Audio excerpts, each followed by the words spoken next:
Hi guys, and welcome to Quiet History Vault. Tonight we step softly into the dim blue hush of an American morning, somewhere in the early 1800s where the world feels wider, rougher, and just a little less forgiving than you might expect. You blink awake on a narrow bed stuffed with straw or feathers, listening to the faint pop of embers fading in the hearth and the slow breathing of others who share the same room. The air smells faintly of smoke, damp wool, and something earthy that reminds you the house itself is part of the landscape. Outside, a rooster breaks the silence with a determined cry, and for a moment you lie still wondering how many mornings have begun exactly like this. You probably will not survive this lifestyle for long, at least not without complaining about your back. So before you get comfortable, take a moment to like the video and subscribe, but only if you genuinely enjoy what I do here. And while you settle in, feel free to share your location and local time in the comments. It is always comforting to know who else is drifting through history with you. Now dim the lights, your feet slide down to meet the floorboards, and the shock of cold travels upward like a polite but firm reminder that comfort is earned here. You pull a shawl or rough linen shirt tighter around your shoulders, pausing as the faint grey of dawn presses against the small window. Glass is expensive, sometimes uneven, sometimes replaced with oiled paper, so the outside world arrives in a blurred wash of pale light.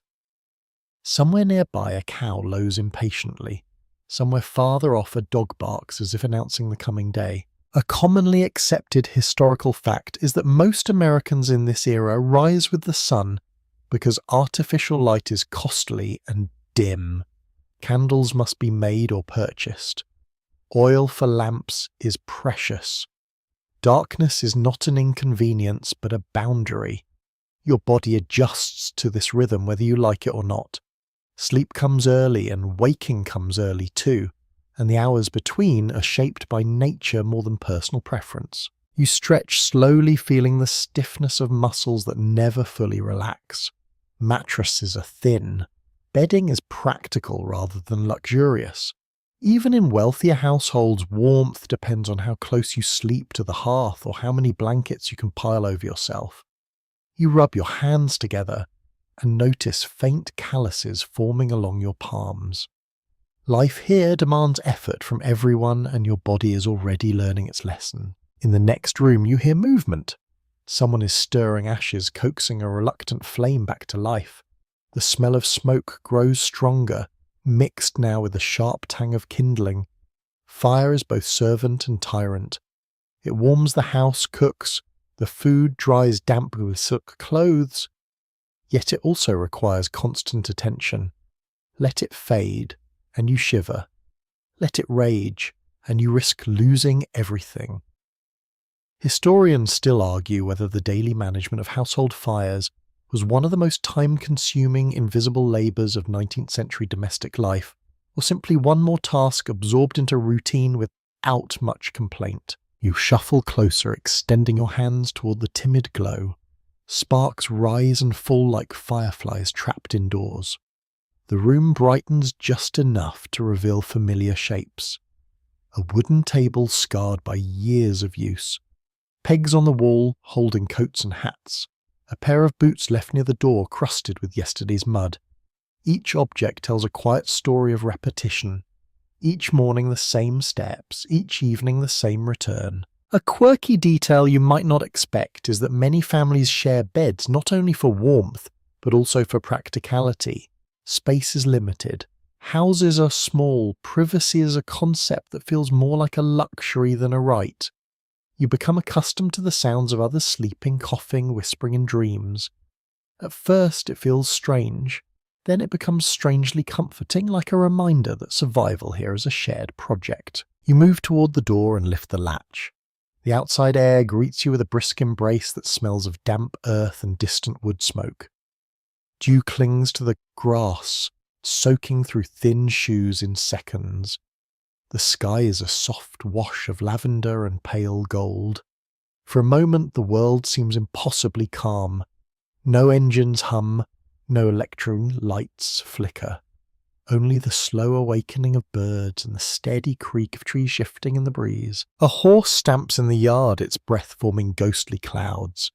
Chickens scratch at the ground with practical determination. You watch them and feel a quiet sense of belonging, as if you too are part of this morning choreography. Daily life in early America revolves around animals, weather, and the stubborn hope that today's labour will secure tomorrow's meal. You scoop water from a wooden bucket, splashing your face. The cold shocks you fully awake. Washing is brief and efficient. There is no long, leisurely ritual, no fragrant soap unless someone has taken the time to make it. Even then, cleanliness is a moving target. Dirt returns quickly. Work guarantees it. Still, the act of rinsing away sleep feels symbolic. A new day begins. Whatever happened yesterday must be set aside. Inside again, the fire grows stronger. A kettle is hung above the flames. Someone hums softly a tune without words. The house fills with gentle activity. You notice how everyone seems to know their role without needing instructions. One person feeds the fire, another steps outside to check the animals, another gathers tools for the tasks ahead. This quiet coordination is the backbone of survival. You sit at the table and trace the grain of the wood with your fingertip. Generations have done the same. The surface feels warm now, touched by the first real heat of the morning. You realize how much of life here is tactile. You learn by doing. You measure time by the length of shadows. You judge the seasons by the smell of the air. As the sun finally clears the horizon, golden light spills through the window and settles across the room like a promise. The chill retreats. The day begins in earnest. Somewhere deep inside you sense both anticipation and weariness. There will be work. There will be small pleasures too. Laughter perhaps. A shared story at night. For now though, you simply breathe and let the rhythm of this older world guide you forward step by steady step into whatever comes next. The fire now burns with steady confidence, and as the first warmth spreads across the small room, you begin the slow ritual of getting dressed. There is no hurried decision-making over style or colour coordination. Clothing in this era is about endurance, protection and modesty. You reach for garments that have already shaped themselves to your body through weeks of wear. Linen shirts feel stiff but familiar. Wool skirts or trousers carry the faint scent of smoke and field dust as though they'd have absorbed the landscape itself. You pull one layer on, then another. The process takes time. Buttons are tiny and stubborn. Laces must be tightened with care. Fabric is heavy compared to what you might be used to, and it moves differently, resisting your first attempts to slip comfortably into the day. You pause to rub your arms for warmth, noticing how your breath still fogs faintly in the cool morning air. Houses in early 19th century America are rarely heated evenly. The hearth warms the centre, but corners remain chilly until the sun climbs higher. A well-known historical reality is that most people own only a few changes of clothing. Garments are expensive to produce, often sewn at home or purchased with careful saving. You learn quickly to mend tears, replace missing buttons and patch-worn knees. A needle and thread become tools of daily survival rather than occasional hobbies. As you examine a sleeve in the growing light, you notice careful stitches that reveal hours of quiet evening labour. There is something intimate about these clothes. They carry the marks of your work and the memory of yesterday's weather. A faint stain of berry juice near the hem, a smudge of soot along the cuff. Instead of feeling embarrassed, you begin to understand that these imperfections are a kind of record. They show that you are participating fully in the rhythm of life around you. Historians still argue whether strict dress codes were more about social control or simple practicality during this period. You sense both influences at once. In towns and villages, people notice how you present yourself. A neatly tied bonnet or clean collar can suggest respectability. Yet most mornings are too busy for vanity. Comfort and durability quietly win. You sit on a low stool to pull on thick stockings. The wool scratches your skin at first, then gradually softens as your body warms. Shoes are another negotiation. Leather boots must be broken in slowly. Soles are thin by modern standards, allowing every pebble and uneven board to announce itself beneath your steps. You lace them tightly, listening to the creak of the material as it adjusts. A curious detail from the era is that some families pass clothing down through generations, altering it again and again to fit new wearers. Sleeves are shortened, waistbands are taken in or let out. In a way, you are never truly the first owner of what you wear. You are part of a quiet lineage stitched together by necessity and care. Across the room, others prepare in similar silence. Someone shakes out a shawl near the doorway. Someone else braids long hair with quick practiced fingers. There is a rhythm to these movements, almost like a dance learned in childhood and perfected over time. You feel slightly clumsy by comparison, but no one seems to mind. Everyone understands that mornings demand patience. You glance towards a small mirror hanging on the wall. The glass is uneven, giving your reflection a wavering quality. Your face looks both familiar and strange in this setting. The light catches the curve of your cheek, the tiredness beneath your eyes. You smooth your hair as best you can, using a wooden comb that tugs gently at tangles. Grooming is simple. Water, perhaps a bit of homemade soap, maybe a touch of oil to tame dryness. Elaborate routines belong to wealthier households or special occasions. Outside, the sounds of the waking world grow louder. Wagon wheels rumble faintly along a distant road. A rooster crows again with renewed determination, as if reminding everyone that time waits for no one. You tie a final knot at your collar and stand upright, testing the balance of your clothing. It feels secure, reassuring in its solidity. You're ready to step into the demands of the day. Another broadly accepted fact of 19th century life is that fashion trends move slowly for most rural Americans. News travels by letter or word of mouth. A style popular in a coastal city might take years to reach inland communities. As you fasten a simple hat or bonnet, you realize how local identity shapes appearance. Colours, fabrics, and cuts all tell quiet stories about climate, occupation, and cultural heritage. You gather a worn jacket from its peg and slip your arms into the sleeves. The lining is cool at first, then gradually warms. There is comfort in this predictability. Each garment becomes a small shield against uncertainty. Wind, sun, rain, and the roughness of daily tasks will test you soon enough. For now, you savour the brief calm of preparation. Someone opens the door and sunlight spills across the threshold, illuminating dust motes that drift lazily through the air. You step closer, drawn by the promise of motion and purpose. The morning feels fuller now, no longer just a quiet awakening, but a prelude to effort. Dressed and steady on your feet, you sense how clothing in this world is not merely decoration. It is armour for ordinary existence. You take one last look around the room, committing its textures and sounds to memory. The faint crackle of firewood, the rustle of fabric, the low murmur of voices planning the hours ahead.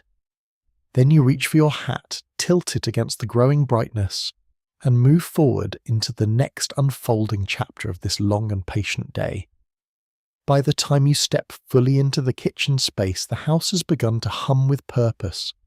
The kettle that was timidly warming before now sings with a thin rising whistle, and the scent of breakfast drifts through the air like an invitation you cannot ignore. Hunger feels sharper in this century, more honest somehow, because it follows real physical effort and long hours between meals. You pull out a chair and sit, carefully noticing how the wood creaks beneath your weight as if greeting you personally. Morning meals in early 19th century America are often the largest of the day. A practical decision shaped by the reality that hard labour awaits. A widely recognised historical fact is that the breakfast commonly includes hearty foods such as cornmeal mush, salt pork, fresh bread, or leftover vegetables from the night before. You glance at the simple spread forming on the table and realise how little variety there is compared to modern expectations. Yet there is a quiet richness in the warmth of freshly baked biscuits and the comforting smell of coffee brewed strong enough to wake even the most reluctant soul.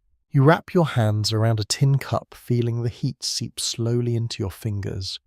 Coffee is bitter and unfiltered ground, settling stubbornly at the bottom. Sugar, if present at all, is used sparingly. Each sip is both a pleasure and a small calculation. Supplies must last. Trade goods must be stretched. As you swallow, the warmth travels through your chest like a steadying hand. Someone places a skillet on the table with a practiced motion. Steam curls upward, carrying the savoury promise of fried meat and onions. You serve yourself, cautiously aware that appetite here must be balanced against responsibility. Eating too much now might mean less for someone else later. The social choreography of meals is subtle but powerful. Everyone learns to watch, to wait, to share. Historians still argue whether the typical American diet of this era was nutritionally balanced or simply sufficient to sustain demanding work. As you chew slowly, you notice the dense texture of bread baked from coarse flour, the saltiness of preserved pork, the sweetness of molasses drizzled sparingly across a wooden plate. Flavors are bold but uncomplicated. There are no exotic spices, no delicate sauces. Food is meant to fuel rather than impress. A quirky detail that might surprise you is how often breakfast conversations revolve around weather. Rain can change planting schedules. Frost can ruin crops overnight. A clear sky might promise productivity, but also signal long, exhausting hours under the sun. You listen as voices around you debate the meaning of shifting clouds and the direction of the morning wind. It feels like reading the future through nature's handwriting. Outside the open doorway, the yard is already alive with movement. A child chases a chicken with more enthusiasm than success. A man shoulders a tool and heads toward the fields, boots sinking slightly into damp earth. You realize that breakfast is not just nourishment, but also a gathering point, a moment of shared strategy before everyone scatters into separate responsibilities. You take another sip of coffee and feel your senses sharpen. The bitter taste lingers on your tongue, reminding you that comfort here often comes with a rough edge. Even the act of sitting still feels temporary, as if the day itself is gently urging you forward. The chair beneath you is sturdy but unforgiving, encouraging posture and readiness rather than relaxation. A commonly overlooked fact is that table manners in this period are guided as much by practicality as by etiquette. Utensils are few. Fingers are frequently used. Plates are wooden or tin, sometimes passed from one person to another without ceremony. You notice how efficiently everyone eats, how little food is wasted. Crumbs are brushed into a cloth or saved for later use. Nothing here exists without purpose. You glance toward the small window and watch sunlight climb higher along the wall. The golden beam illuminates floating specks of flour dust, transforming them into something almost magical. For a fleeting second, the ordinary kitchen feels like a stage set for quiet miracles. Warmth, sustenance, companionship. These simple elements form the backbone of survival in ways that modern abundance sometimes obscures. Conversation softens as the meal nears its end. Someone wipes their mouth with the back of a hand. Someone else refills a cup from the kettle's last offering of heat. The rhythm of chewing gives way to the rhythm of planning. Lists of tasks emerge: fences to mend, laundry to wash, animals to feed. Each responsibility carries weight, yet no one seems surprised by the load. A small but telling habit of the era is the custom of saving leftover coffee grounds for reuse. Waste is unthinkable when resources are hard won. You watch as the soggy mixture is carefully set aside, ready to brew again later in the day. The idea feels strange at first, then oddly sensible. In a world where effort defines value, every ounce of usefulness is stretched as far as it can go. You lean back slightly, feeling the heaviness of food settle into your stomach. Energy gathers within you like a coiled spring. Outside, the sounds of tools striking wood and the distant lowing of cattle signal that the true work of the day has already begun. The meal has done its job. It has prepared you not only physically but mentally, anchoring you in a routine older than memory. Rising from the table, you pause to absorb the final details, the lingering warmth of the fire, the faint sweetness of molasses on your fingertips, the hum of quiet determination that fills the room. Breakfast in this century is more than a daily necessity. It is a ritual of resilience, a moment where bodies and spirits are fortified before stepping into the unpredictable hours ahead. You carry your cup to the basin and rinse it with a splash of cold water, watching ripples distort your reflection for an instant. Then you set it down, draw a steady breath, and follow the others toward the doorway, ready to meet whatever the morning still holds in store. The last traces of breakfast fade as you carry a wooden bucket toward the back of the house, guided by the soft crunch of gravel beneath your boots and the lingering taste of coffee on your tongue. Morning has fully arrived now. Sunlight stretches confidently across the yard, warming patches of grass while leaving others damp and cool. You notice how the day's brightness reveals every detail that dawn politely concealed. Mud clings stubbornly to wagon ruts. A line of shirts flutters on a rope like quiet flags announcing the ordinary business of living. Water defines the rhythm of the next hour. You approach the well or pump with a sense of purpose, knowing that cleanliness here depends on effort rather than convenience. A widely accepted reality of 19th century domestic life is that most households must haul their own water, sometimes several times a day, for cooking, washing, and basic hygiene. You grasp the handle and begin the steady motion required to draw up a full bucket. Muscles in your shoulders tighten and release in a slow, repetitive pattern. The sound of splashing echoes upward as the container fills. You pause to catch your breath and glance toward the house. Smoke rises from the chimney in a thin, graceful line, dissolving into the bright skimmer. Someone inside shakes a rug near the doorway, sending clouds of dust drifting into the sunlight like tiny ghosts of yesterday's chores. The scene feels almost peaceful, yet you sense the constant undercurrent of necessity. Nothing remains clean for long. Dirt is both adversary and companion in this world. Scholars continue to debate how often people truly bathed in early America, given the labour involved in heating large quantities of water and the cultural norms surrounding modesty. As you carry the heavy bucket toward a wash basin, you realise that full immersion baths are rare luxuries. Instead, washing tends to focus on face hands and the parts of the body most exposed to daily grime. You splash cool water across your skin, feeling an immediate jolt of alertness that travels down your spine. A surprising custom of the time is the practice of designating specific days for laundry, often transforming the task into a communal event. You picture women and older children gathered around steaming tubs, scrubbing fabric against wooden boards while exchanging news and laughter. The work is exhausting, yet it offers moments of connection that soften its harshness. Today you're spared the full ordeal, though the sight of damp shirts on the line reminds you that such labour is never far away. Inside, again, you set the bucket near the hearth so its contents can warm gradually. The house smells faintly of soap made from animal fat and wood ash, an aroma both sharp and strangely reassuring. You dip a cloth into the basin and begin wiping down surfaces worn smooth by years of use. The table regains a dull shine.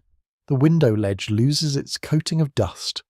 These small acts feel like quiet victories over entropy. You notice how everyone moves with deliberate efficiency. Someone sweeps the floor in non-rhythmic strokes. Someone else wrings out a rag with practiced strength droplets scattering like brief flashes of light. The soundscape of washing is gentle but persistent. Water sloshing, fabric rustling, brushes scraping wood. Together they create a kind of domestic music that anchors the morning. A well-documented aspect of this era is the limited availability of personal toiletries. Toothbrushes, when used, are often homemade or fashioned from bone and bristles. Tooth powders replace modern pastes. You experiment with a pinch of coarse salt or crushed herbs, rubbing carefully along your gums. The sensation is unusual yet oddly invigorating. Cleanliness here is less about perfection and more about maintaining dignity in the face of constant wear. You step outside again to hang a damp cloth in the sun. Heat rises from the ground, now carrying the scent of drying grass and distant fields. A breeze lifts your hair and cools the moisture on your skin. For a moment you close your eyes, savouring the simple pleasure of fresh air against your face. It feels like a reward for effort, rather than an entitlement. Another curious habit surfaces as you observe neighbours passing by. Many households reuse bathwater, beginning with the youngest or most delicate family members, and ending with those whose work leaves them the dirtiest. The idea might unsettle you at first, yet within this context it reflects a practical philosophy. Resources are finite. Ingenuity bridges the gap between need and comfort. You return to the doorway and watch sunlight creep across the interior floorboards, transforming them from shadowed brown to warm honey tones. The day is advancing, and with it the expectation of further tasks. Still, there is satisfaction in knowing that you have restored a measure of order to your surroundings. Clean hands grip tools more confidently. Fresh clothes lift the spirit in subtle ways. An established understanding among social historians is that notions of hygiene evolve alongside technology and urbanization. In rural communities like this one, cleanliness carries moral as well as physical significance. A tidy home suggests discipline and care. A neglected space invites quiet judgment. You sense these unspoken standards as clearly as if they were written on the walls. You wipe your palms on a linen cloth and take a final look around. The basin reflects a fragment of sky through the open door. The fire crackles softly, continuing its patient work. Outside, the steady pulse of activity grows louder. Someone calls your name, reminding you that the morning's chores are only the beginning. With a calm, steady breath, you step forward once more, leaving behind the scent of soap and sun-warmed wood as the next chapter of the long, unfolding day beckons you onward. You step out into the brighter stretch of morning and immediately sense a shift in energy. The yard feels livelier now, not just with animals and tools in motion, but with the presence of children already deep in their daily responsibilities. Their laughter rises and falls like birdsong, punctuated by sudden bursts of serious concentration. You pause near a fence post and watch a small figure struggle to carry a pail, nearly half their size determination, etched across a face still soft with youth. In this era, childhood blends almost seamlessly into the world of adult duty. A well-established historical understanding is that most young people in 19th century America begin contributing to household work at a very early age. Tasks vary by region and family need, yet the expectation remains constant. Even before formal schooling becomes common, children learn through participation. You notice how instinctively they move around livestock, how confidently they handle tools that might seem unwieldy to unfamiliar hands. The ground beneath your boots is uneven and warm now, sunlight drying the last traces of morning dew. Dust lifts gently with each step, settling again in quiet resignation. You walk toward a cluster of younger voices gathered near a stack of firewood. One child carefully sorts smaller branches from larger logs, creating neat piles with surprising precision. Another kneels nearby, tying bundles of kindling with strips of cloth. Their movements are deliberate, almost ceremonial, as if each action holds meaning beyond the immediate task. Scholars continue to examine how early responsibility shaped emotional development in these communities. Some argue that such routines fostered resilience and self-reliance.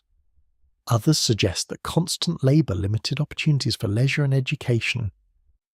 As you watch a girl pause to wipe sweat from her brow, you sense both interpretations lingering in the air. There is pride in her posture, yet also a fleeting longing when she glances toward the distant road where older children sometimes travel to school. A curious and rather charming detail of the time is the invention of simple games that double as training. Boys might race to stack hay faster than their companions. Girls might turn butter, churning into a contest of rhythm and endurance. Laughter threads through these moments, transforming work into something almost playful. You catch yourself smiling as a group begins chanting softly while hauling a small cart, their voices blending into a cheerful cadence that lightens the load. You crouch beside them for a moment, feeling the texture of rough rope against your fingers. The fibres are coarse yet dependable, much like the lives unfolding around you. Someone offers you a wooden toy carved in the shape of a horse, its edges worn smooth from years of use. You realise that even leisure objects here carry the imprint of effort. Nothing is mass-produced. Every item has a story that begins with human hands. A broadly recognised fact about family life in this century is that education often competes with survival. In rural areas, planting and harvest seasons dictate attendance at schoolhouses. You imagine children rising before dawn to complete chores, then walking miles along dusty paths to sit on hard benches and practice reading by flickering lamplight. The thought fills you with quiet admiration. Learning is precious precisely because it requires sacrifice. You stand and stretch, observing how older siblings guide the younger ones with gentle authority. Instructions are given softly but firmly. Mistakes are corrected without much ceremony. This informal mentorship forms a hidden backbone of community life. Parents cannot be everywhere at once, so knowledge flows laterally as well as downward. You sense how deeply trust binds these relationships together. Nearby, a boy attempts to lift a bucket that proves too heavy. Water sloshes over the rim, darkening the soil in irregular patterns. He hesitates, then laughs at his own miscalculation. Instead of scolding, an older child steps forward to help, steadying the handle with practiced ease. The moment feels small yet significant. Cooperation here is not an abstract ideal, it is a daily necessity. Another intriguing custom emerges as you wander toward the garden plot. Some families assign rotating chores to prevent monotony and encourage versatility. One week a child might tend chickens, the next they assist with mending or cooking. This fluid system allows skills to accumulate, gradually creating individuals capable of adapting to changing circumstances. You wonder how such flexibility might shape confidence over time. The sun climbs higher, warming the back of your neck and casting shorter shadows across the yard. Voices grow quieter as concentration deepens. Even laughter becomes more subdued, woven seamlessly into the rhythm of effort. You sense a collective understanding that morning hours are valuable, that daylight must be used wisely before evening arrives with its inevitable stillness. A widely accepted observation among social historians is that early exposure to responsibility often strengthens family bonds. Shared hardship can cultivate empathy as readily as it breeds fatigue. Watching these young workers, you feel a gentle respect for their perseverance. Their world demands maturity sooner than yours might have, yet it also offers a clear sense of belonging. You brush dust from your sleeves and take one last look at the scene. The wooden cart rolling slowly across packed earth, the bright flash of a child's grin, the steady hum of purposeful movement, all of it forms part of a tapestry that stretches across generations, binding past and present in quiet continuity. With a thoughtful breath, you turn toward the next set of tasks awaiting your attention. The day is still young, yet already rich with lessons about duty, resilience, and the surprising grace that can emerge when work and play share the same sunlit ground. You drift back toward the house as the morning grows warmer, drawn by the familiar rhythm of domestic sounds that now feel almost musical. Inside, the air carries the comforting scent of simmering broth and freshly cut herbs. Sunlight spills through the small window in a wide golden beam, illuminating floating dust like quiet sparks. You pause at the threshold and take in the scene before you. The day has moved forward without hesitation, and so has the work. A generally accepted historical understanding is that household labor in 19th century America consumes the majority of a woman's waking hours. You watch as one figure moves steadily from task to task, never truly at rest. A pot is stirred. Dough is kneaded with patient strength. A pile of garments waits to be mended. There is no dramatic urgency here, only the constant hum of necessity. Each action feels both ordinary and essential. You step closer and notice the subtle choreography unfolding in the kitchen. The fire must be fed at just the right intervals. Too little fuel and the flame falters, too much and precious wood is wasted. Someone reaches for a kettle, testing its warmth with the back of a hand. Another person measures flour into a wooden bowl, her fingers dusted white like early snowfall.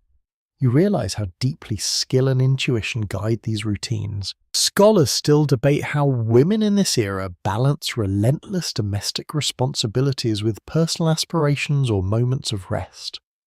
As you observe the steady pace of activity, you sense both quiet strength and hidden fatigue. A pause by the window becomes an opportunity to breathe deeply. A brief conversation with a neighbour offers emotional relief as much as practical exchange. These small interludes serve as anchors in a day that might otherwise feel endless. A curious detail of the time is the art of preserving food for seasons yet to come. You watch jars being filled with pickled vegetables, their colours glowing softly in the morning light. Fruits are sliced and laid out to dry. Meat is salted and hung where air can circulate freely. The process is meticulous, guided by knowledge passed down through generations. You sense the weight of future winters in every careful movement. You reach for a cloth and begin polishing a set of tin utensils, the metal reflecting distorted fragments of your face. The task feels strangely meditative. Each stroke removes a thin layer of tarnish, revealing a muted shine beneath. Domestic work here is rarely glamorous and obsessed, yet it carries a quiet dignity. Maintaining order in the household becomes an expression of care, a way of protecting loved ones from the unpredictability of the outside world. A widely recognized fact about this period is the limited availability of manufactured goods in rural communities. Many everyday items must be produced at home, from soap and candles to clothing and simple furniture. You notice a basket filled with strips of fabric waiting to be woven into rugs. Nearby, a spinning wheel stands ready for use, its wooden frame polished smooth by years of touch. The hum it produces when set in motion has a soothing quality, like a lullaby for busy hands. You listen as conversation flows gently around you. Topics shift from crop yields to family news, from local rumours to practical advice about stubborn stains or stubborn children. Humour surfaces in unexpected places. Someone laughs at a story about a runaway pig. Someone else teases a friend about a crooked seam. These moments of lightness soften the relentless cadence of work. Another intriguing custom involves the sharing of recipes, not through written instructions, but through demonstration and memory. Measurements are guessed by sight. Timing is judged by scent or texture. You watch as dough transforms beneath skilled fingers, gaining elasticity and promise with each fold. There is an artistry here that defies strict definition. Cooking becomes both science and intuition, guided by experience more than precise calculation. The heat from the hearth intensifies as the sun climbs higher outside. You feel a bead of sweat trace a slow path down your neck. The room hums with life. A baby stirs in a cradle near the wall. A cat stretches lazily before settling back into sleep. Every corner of the space feels inhabited, purposeful. Even silence carries meaning, when broken only by the soft clatter of utensils or the whisper of fabric sliding across the wood. A common observation among social historians is that domestic labour often goes unrecorded in official accounts of the era. Yet without these unseen efforts, communities could not function. You sense this truth as clearly as the warmth against your skin.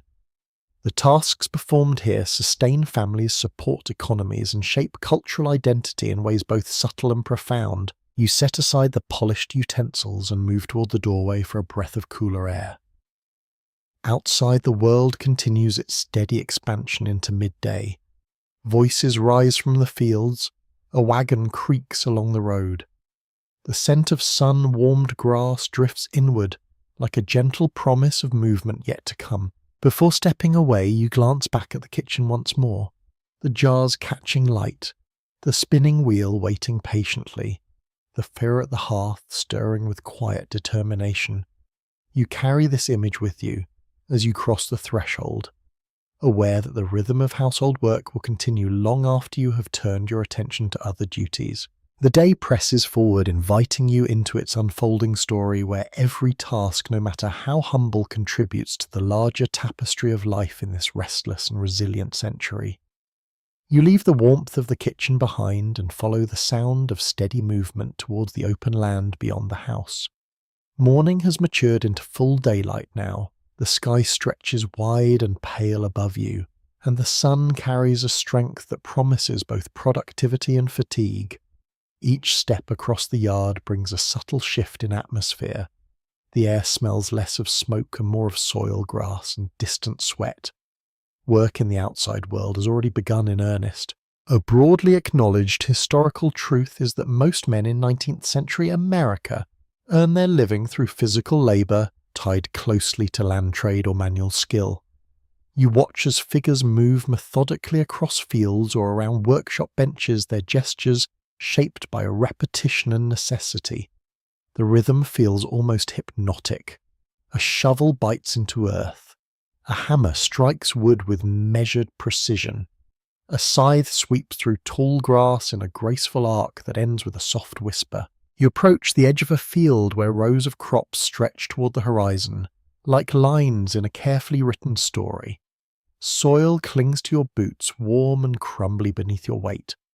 Someone nearby pauses to wipe sweat from a sunburned brow, then resumes digging without complaint. There is an unspoken agreement here that labour must continue regardless of mood. Survival depends on consistency more than inspiration. Scholars continue to examine whether this relentless routine fostered a sense of pride or simply reinforced social expectations about endurance. As you observe the determined faces around you, you sense both interpretations lingering in the sunlight. There is satisfaction in completing visible tasks. There is also weariness that settles deep in muscles and bones. The line between fulfillment and exhaustion can feel surprisingly thin. A curious detail from the era is the way certain tools become almost extensions of the body. You watch a craftsman in a nearby shed plane a rough board until it gleams with smoothness. His hands move with such familiarity that the action resembles a quiet conversation between human and material. In fields, farmers judge the readiness of soil by touch alone, crumbling a handful between their fingers like a seasoned baker testing dough. The heat intensifies as the sun climbs higher, and you feel your shirt cling slightly to your back. Shade becomes a precious commodity. A tree at the edge of the field offers brief refuge, its leaves rustling softly in a breeze that smells faintly of clover. You pause there, letting your breathing slow while watching a team of oxen pull a heavy plough across stubborn ground. Their steady strength mirrors the patience of the man guiding them. Another well-documented fact about daily labour in this century is the seasonal nature of work. Spring demands planting. Summer calls for tending and repairing. Autumn brings harvest and preparation for winter's uncertainties. You begin to understand how time itself feels different when measured, not by clocks, but by crops and weather. Each day carries weight because it contributes to a larger cycle that cannot be rushed. Nearby, a group of workers share a brief exchange of words, their voices low yet animate. News travels quickly across fields and workshops. A broken wagon axle in one household might become a shared challenge for neighbours. Cooperation often arises not from formal obligation, but from mutual recognition of vulnerability. You sense how communities knit themselves together through these everyday interactions. Another intriguing habit emerges as you watch a man pause to sharpen his blade on a whetstone, the scraping sound rhythmic and almost soothing. Maintaining tools is considered as important as using them. A dull edge wastes time and energy. A well-cared-for implement reflects discipline and foresight. You realise how closely craftsmanship and character intertwine in this environment. The landscape itself participates in the day's labour. Sunlight bakes the soil, insects hum persistently among the crops. A distant river glints like a promise of refreshment, yet remains frustratingly far away. You wipe your forehead with the back of your hand and taste the faint salt of exertion.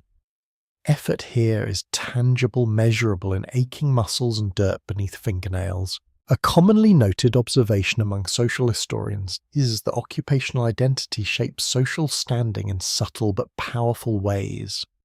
A skilled carpenter commands respect through visible expertise. A tenant farmer navigates uncertainty with cautious resilience. You watch these dynamics unfold in posture, tone of voice, even in the way tools are carried across shoulders at day's end. For a moment you joined in lifting a bundle of cut grass and carrying it toward a waiting cart. The weight surprises you at first, then settles into manageable rhythm. Movement becomes meditation. Lift, step, breathe. Lift, step, breathe. The repetition quiets your thoughts, allowing you to feel part of something larger than yourself. As midday approaches, the pace of work slows just slightly. Someone signals for a brief rest. Water is passed from hand to hand in a dented metal jug, each sip a small miracle against the rising heat. Laughter flickers through the group like sunlight on ripples. Even in exhaustion there is space for humour. You set down your bundle and look across the open fields one more time. The sight fills you with a mixture of admiration and humility. Labour in this century is relentless, yet strangely grounding. It ties human effort directly to visible results, reminding you that every loaf of bread, every repaired roof, every thriving crop begins with hands willing to toil beneath an unforgiving sky. With a steady breath, you turn away from the field, sensing that the day's story is far from complete. Other paths await other rhythms, calling you forward into the unfolding hours of this long sunlit journey. You leave the wide fields behind and follow a narrow track that curves gently toward the road, your boots brushing against tall grass that whispers softly with each passing step. The sun now stands high enough to cast strong, clear shadows, and the world feels both expansive and intimate at once. Somewhere ahead, the creak of wooden wheels carries through the warm air, announcing movement long before you see its source. Travel in this century rarely happens in silence. Every journey has a soundtrack of hooves, harnesses, and human voices calling directions. A well-documented reality of life in 19th century America is that most people move at the pace of animals or their own endurance. Horses, oxen, and mules shape the speed of commerce and communication. You reach the road just as a wagon rolls into view, its iron-rimmed wheels crunching steadily over gravel and hardened mud. The driver tips his hat in greeting, a gesture both courteous and efficient.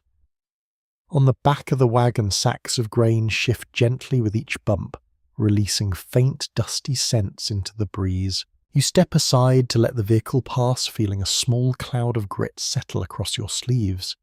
Distance here carries weight. A trip to the nearest town might require hours of preparation and a full day's effort. You imagine letters tucked carefully into coat pockets, goods wrapped in cloth to survive the jolting ride. The act of travelling is not casual, it is purposeful, deliberate, sometimes risky. Researchers still discuss how limited transportation networks influence social isolation and regional identity during this period. As you walk along the roadside, you notice how landscapes define community boundaries. A river or stretch of dense forest can separate neighbours as effectively as walls. Yet these same obstacles encourage ingenuity. Footpaths emerge where wagons cannot pass. Ferries glide across waterways like patient messengers between worlds. A curious custom of the time is the shared use of conveyances. Not everyone owns a horse or carriage, so rides are often negotiated through favours or barter. You witness this practice as a woman climbs onto the back of a passing wagon clutching a basket of eggs. She exchanges a few cheerful words with the driver before settling into a corner among sacks of flour. The scene feels spontaneous yet deeply rooted in mutual reliance. You continue onward, your pace unhurried. Sunlight flickers through the leaves of roadside trees, creating patterns that shift with every step. The road itself tells stories in its scars. Deep ruts reveal heavy loads hauled during rainy seasons. Smooth stretches suggest recent repairs by hands committed to keeping routes open. Each mark reflects collective effort rather than formal planning. And this established observation among historians is that travel conditions vary dramatically depending on geography and wealth. Wealthier families might journey in relatively comfortable coaches with padded seats and protective covers. Others rely on sturdy boots and determination. You become aware of your own breathing, the gentle rhythm of exertion grounding you in the present moment. Walking offers a kind of intimacy with the land that faster methods might obscure. You pass a small roadside tavern where a hitching post stands crowded with restless horses. Laughter drifts from an open doorway, along with the rich smell of stew simmering somewhere inside. These establishments serve as more than places to eat or rest. They function as informal hubs of information exchange. News of distant events travels along roads like invisible threads connecting scattered settlements. Another intriguing detail surfaces as you notice the absence of standardized signs. Directions rely on memory and local knowledge rather than printed guides. A traveller might ask for guidance using landmarks instead of street names. Turn left at the Old Oak. Follow the stream until you reach the mill. Such instructions feel poetic in their simplicity, yet they require attentiveness and trust. You pause near a split-rail fence to watch a young rider coax a reluctant pony forward. The animal tosses his head to mild protest before settling into a steady trot. Dust rises in soft golden swirls behind them. For a moment you sense the exhilaration of motion, the promise of destinations just beyond sight. Travel carries both freedom and uncertainty, a combination that keeps the spirit alert. A commonly recognized aspect of this era is the vulnerability inherent in long journeys. Sudden storms can turn roads into treacherous mud. Broken wheels or exhausted animals may leave travelers stranded miles from help. You imagine the quiet courage required to set out anyway, trusting in preparation and the kindness of strangers. You adjust your hat against the bright sky and resume walking, feeling the warmth seep through fabric and skin alike. The road stretches ahead like a ribbon, guiding you deeper into the day's unfolding narrative. Each step reinforces a subtle realization. Movement in this century is not measured solely in miles, but in experiences gathered along the way. As the sound of wagons fades into the distance, a gentle stillness returns. Only the hum of insects and the occasional call of a distant bird accompany you now. The journey continues, inviting you to discover what lies beyond the next bend, where new scenes and unexpected encounters wait patiently beneath the generous sweep of the afternoon sun. The road curves gently and widens as you draw closer to town, and the stillness of open countryside gives way to a layered tapestry of sound. Voices mingle with the rumble of wheels and the rhythmic clop of hooves.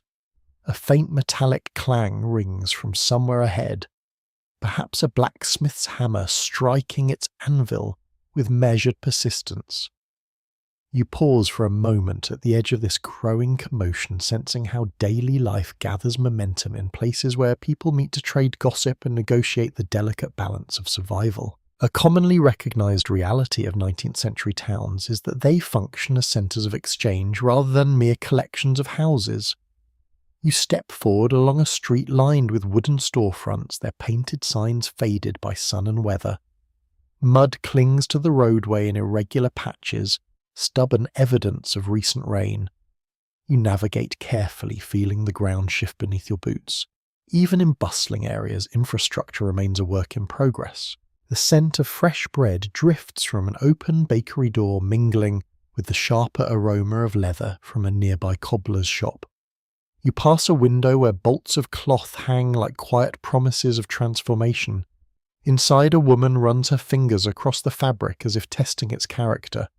Every purchase here represents more than convenience. It reflects planning, thrift, and a careful reading of household needs. Some historians continue to examine how small-town markets fostered both cooperation and competition among residents. As you observe merchants calling out prices or praising the quality of their goods, you sense an undercurrent of friendly rivalry. A farmer offers apples with a confident grin. A trader arranges jars of preserves in neat symmetrical rows to attract attention. Voices rise and fall in a lively chorus that feels almost theatrical. A curious detail of the period is the importance of the general store as a social anchor. You step inside one such establishment and feel immediately enveloped by a blend of scents. Tobacco-dried herbs, lamp oil, and freshly milled flour combine into an atmosphere both comforting and overwhelming. Wooden barrels line the walls. Scales sit ready on the counter awaiting their next transaction. You notice how customers linger even after completing their purchases, exchanging stories that travel faster than any written message. You run your hand across a stack of tin cups, their cool surfaces reflecting fragments of lamplight. The storekeeper nods politely as he measures out sugar into a cloth sack. His movements are deliberate, guided by years of experience rather than written instructions. In this environment, trust becomes a form of currency. Regular patrons expect fairness.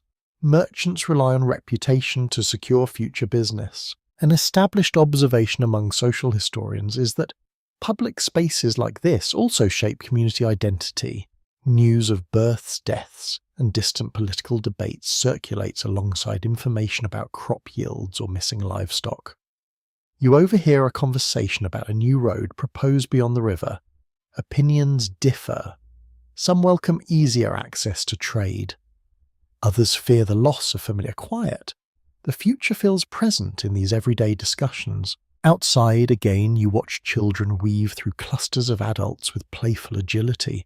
A stray dog trots after them, tail wagging in hopeful anticipation of scraps. The sun glints off wagon wheels and glass bottles displayed on the wooden table. Every surface seems to shimmer with movement and possibility. Town life pulses with an energy distinct from the measured cadence of rural fields. Another intriguing custom involves bartering rather than strict monetary exchange. You witness a farmer offer a basket of eggs in return for a length of rope. The transaction unfolds with respectful negotiation, both parties weighing value in practical rather than abstract terms.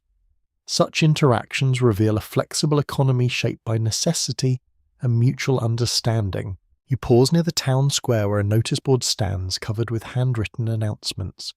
A travelling theatre troupe promises performances next week. A lost mule is described in careful detail. The board becomes a silent storyteller chronicling the ambitions and anxieties of those who gather here. You feel a gentle fascination with how information travels through ink and conversation alike. A widely acknowledged fact about urban growth in this century is the gradual emergence of specialised trades. You glimpse a tailor bent over his work, measuring fabric with intense concentration. Nearby, a tinsmith hammers out the curve of a pot sparks, dancing briefly before fading. Each craft contributes to the mosaic of daily life, reinforcing the interdependence of skills and services. You find yourself lingering longer than expected, drawn by the layered textures of sound and colour. Laughter echoes from a doorway.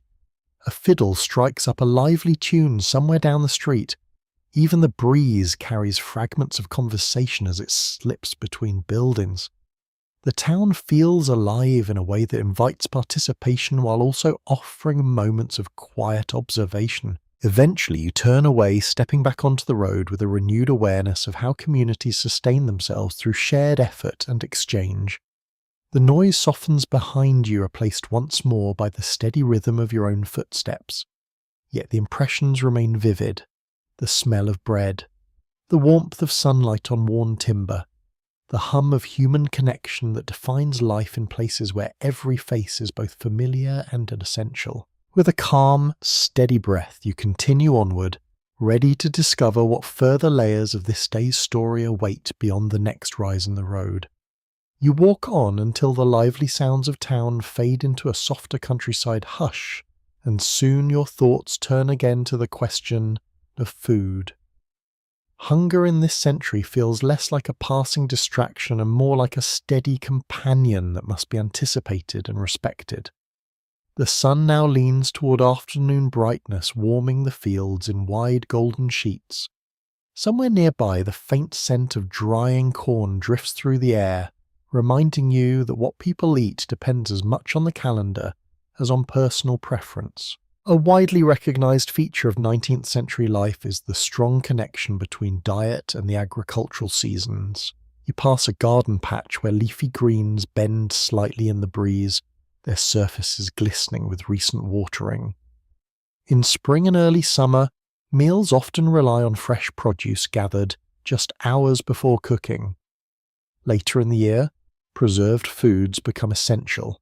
You realize how deeply time itself shapes the contents of every plate. You step over a low fence and wander closer to a row of fruit trees.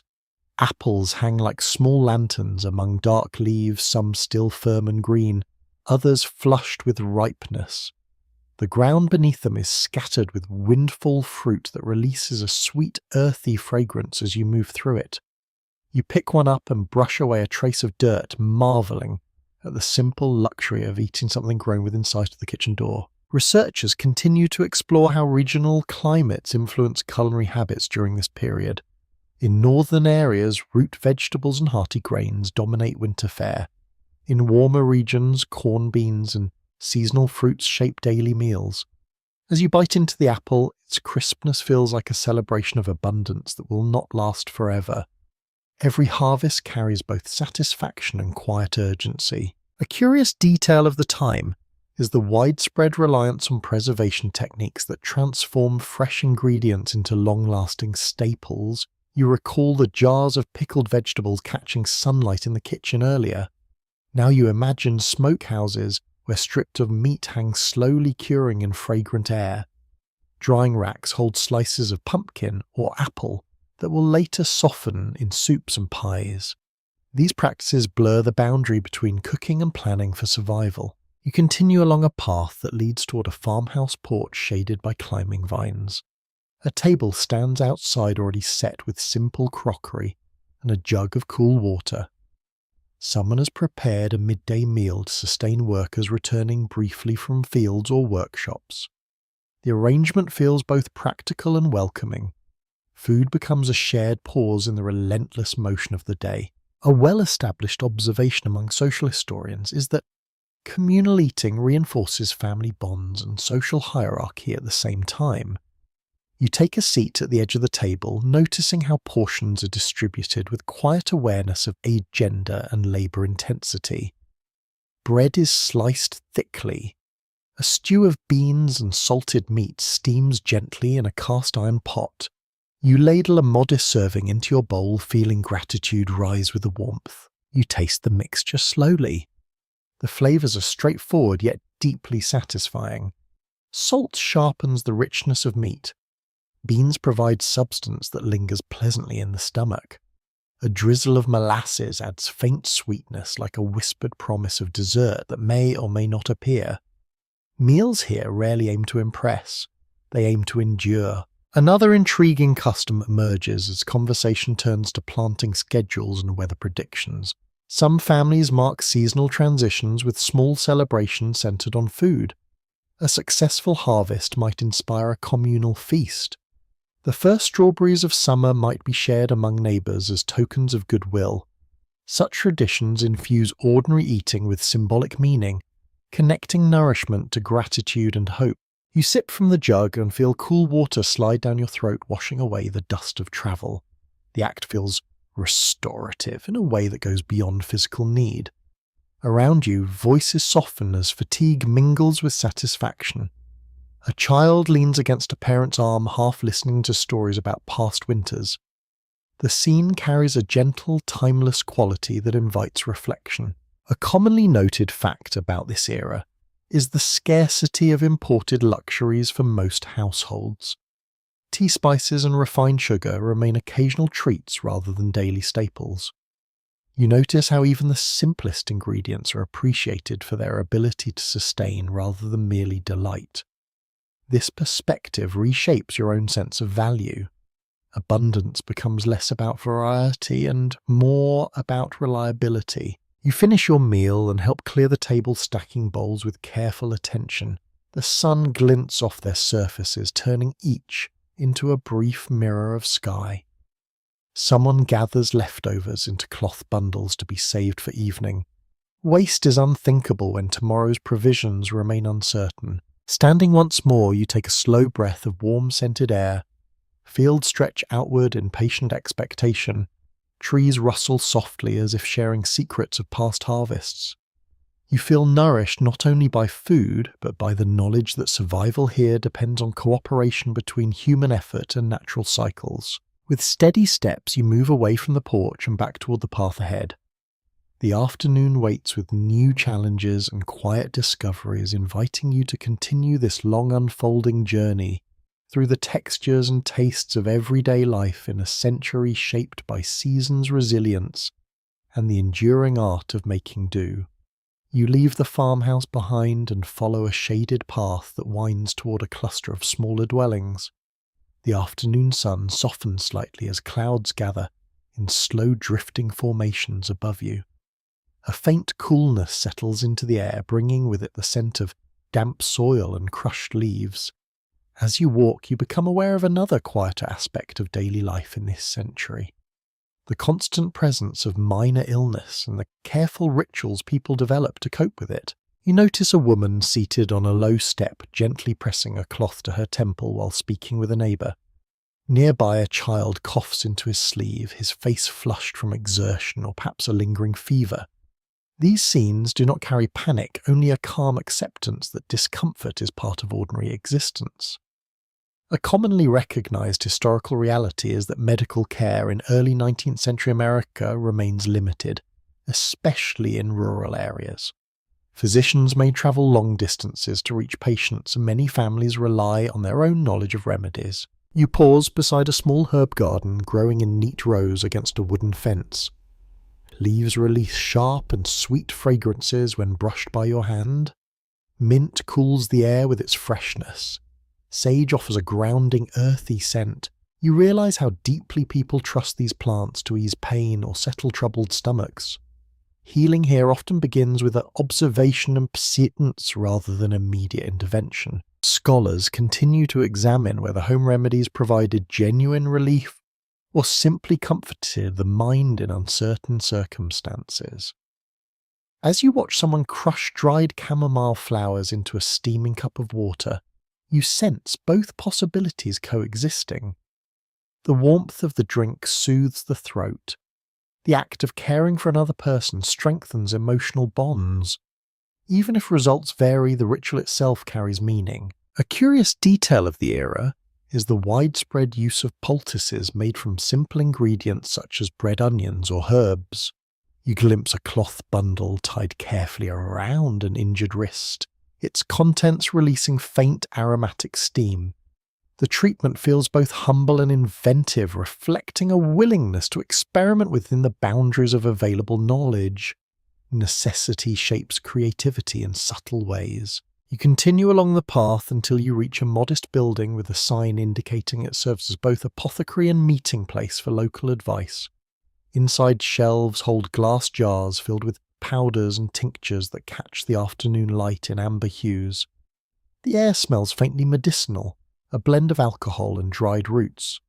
You listen as neighbours discuss remedies for headaches, toothaches and stubborn coughs.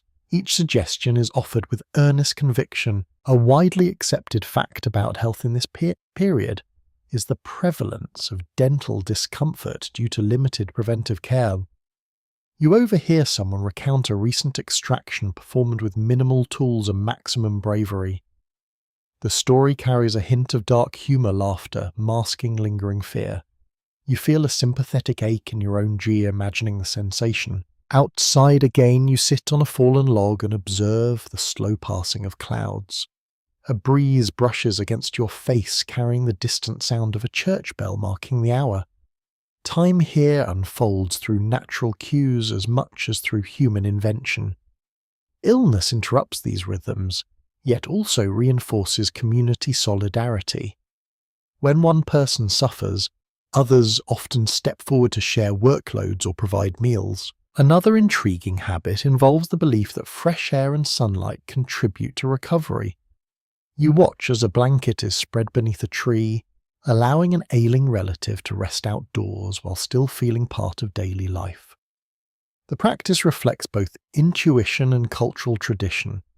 Even without modern scientific explanations, people recognize the restorative power of open space and gentle warmth. A commonly noted observation among social historians is that attitudes toward health combine pragmatism with a measure of faith. Prayer and herbal mixtures coexist without contradiction. You sense this duality in the quiet conversations around you. Hope becomes a reasoned source as valuable as any medicine. Encouraging words and shared stories create a buffer against despair. You stand and stretch, feeling the weight of the day's experiences settle into your shoulders. The knowledge that vulnerability is ever present adds depth to your understanding of resilience. Life here requires constant negotiation with forces beyond human control. Whether injury, disease, each challenge invites adaptation rather than surrender. As you resume walking, sunlight breaks through the clouds in sudden radiant beams. The landscape brightens, revealing subtle variations in color and texture. You feel renewed energy stirring within you, a reminder that recovery and endurance often walk side by side. The path ahead promises further insights into how people shape their routines around both strength and fragility. With a steady breath, you continue forward, ready to encounter the next unfolding chapter of this long, thoughtful journey through the intimate realities of everyday existence in a century defined by perseverance and quiet care. You follow the path as it curves gently past a line of weathered fences and modest gardens, your thoughts still lingering on the fragility of health and the quiet ways people care for one another. Afternoon sunlight now softens into a warmer tone, casting long golden shadows that stretch across the grass like patient companions. The air carries a faint sweetness, perhaps from wildflowers blooming unnoticed along the roadside. As you approach another cluster of homes, you sense a different kind of energy gathering, less about labour or illness, more about relationships and the delicate rules that shape private life. An established historical understanding is that courtship in 19th century America follows carefully observed customs designed to balance affection with social propriety. You slow your pace as you notice a young couple seated on a porch beneath climbing vines.